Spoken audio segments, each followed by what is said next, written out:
morning, Doc. Good morning din. Kumusta na nararamdaman mo? Okay naman po.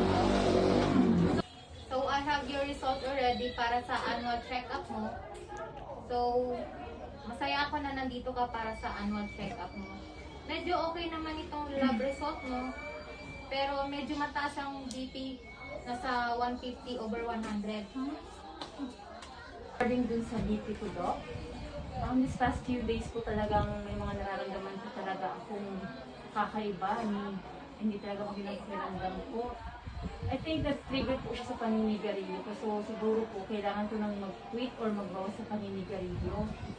That's good to hear, Miss Irish. Congratulations kasi nakaya mo na palang ibaba from 2 packs to 5 stick.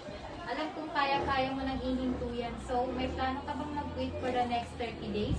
Doc, may plano ko na rin po talaga sanang mag-quit. At saka gusto ko na rin po sanang magkaroon ng healthy lifestyle. Pero hindi ko po kasi alam kung paano mag-start at saan po makakahingi ng tulong.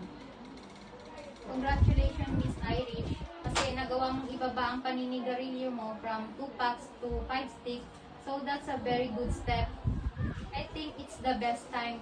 So, may naisip ka na bang quit date para magtigil sa paninigarilyo? Pwedeng i-ano mo sa special day mo? Actually, Doc, next week po is my birthday. So, ang plano ko po na sana doon sa birthday ko mag-start. Okay. Para tuluyan ka nang mag-quit, kailangan ialis mo na yung paraphernalia for smoking. Halimbawa yung ashtray, lighter. So, kailangan mo nang itapon yon. And kailangan malaman din ng iyong mga kaibigan, pamilya, para sa iyong support group. Kailangan mo na rin mag-exercise para ma-manage yung stress. At syempre, nakaka-relax siya.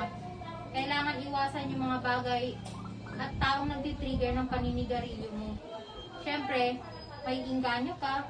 So, I suggest na after a month, magkita tayo ulit para ma-monitor ko yung BP mo at ma-monitor ko yung pag-quit mo sa paninigarilyo.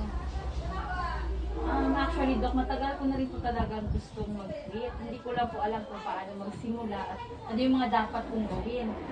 Salamat po sa mga advices mo, Doc.